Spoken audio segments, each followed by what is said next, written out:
Viewers, আমরা চলে আসছি হযরত শাহজালাল রহমতুল্লাহি আলাইহি যেই পানি ব্যবহার করতেন, যেই পানিটা দিয়ে উনি ওযু করতেন, গোসল করতেন, সেই পানিটা। আসো আমাদের পানিটা একটু দেখাও।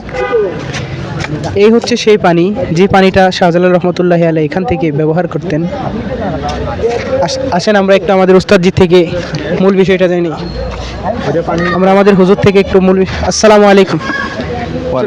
এই পানিটা আসলে মূলত কি পানি, মানে এটা একটা শাহজালাল রহমতুল্লাহি তাআলা আলাইহির কূপ, যে পানি দিয়ে উনি গোসল করতেন, খাবার দাবার রান্না হইতো। আর সুপেয় পানির যে কূপ, যেটা তিনি পান করতেন সরাসরি, ওই পানিটা হচ্ছে ওই ইয়ের উপরে। এখানে একটা গড় আছে, গড়ের মাঝখানে, চতুর্দিকে গড়, ওইটার মাঝখানে হ্যাঁ, ওখানে আছে মূল কূপটা, যেটা পানি সরাসরি পান করতেন, সুপেয় পানি যেটা। আর এটা দিয়ে গোসল করতেন এবং রান্নাবান্নার কাজের, ওনার সহচর যারা ছিলেন তারা রান্নাবান্নার কাজে এটা ব্যবহার করতেন। আচ্ছা, মানে এই পানিটাই উনি মানে গোসল করার ক্ষেত্রে, ওযু করার ক্ষেত্রে ওইটা ব্যবহার করতেন, এই পানিটা। এখানে সিঁড়িরও দেওয়া আছে, দেখেন, এটা এভাবে সংরক্ষণ করে রাখা। আর উপরে আছে মূল কূপ, যেটা পানি সরাসরি পান করতেন, সুপেয় পানি যেটা।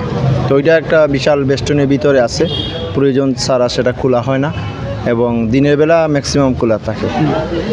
হ্যাঁ, আর মাজারের সোজা উত্তর দিকে বিশাল পুকুর আছে। এই পুকুরের আবার দক্ষিণ পারে একটা ঝর্ণা ছিল, মানে গাইবি পানি উঠতো, ঝর্ণা। এখান থেকে গাইবিভাবে পানি উঠতো। ওই লাইনটা ওনারা মডিফাই করে এটা ওই পুকুরে দিয়ে রাখছেন। উত্তর দিকে যে বড় বিশাল পুকুর, যেখানে গজার মাছ দেখা যায়, এখানে মাছ দেখা যায় বড় বড়, ওখানে ওই ঝর্ণার পানিটা, যে গাইবি যে ঝর্ণা, ওই ঝর্ণার পানিটা ওখানে যায়।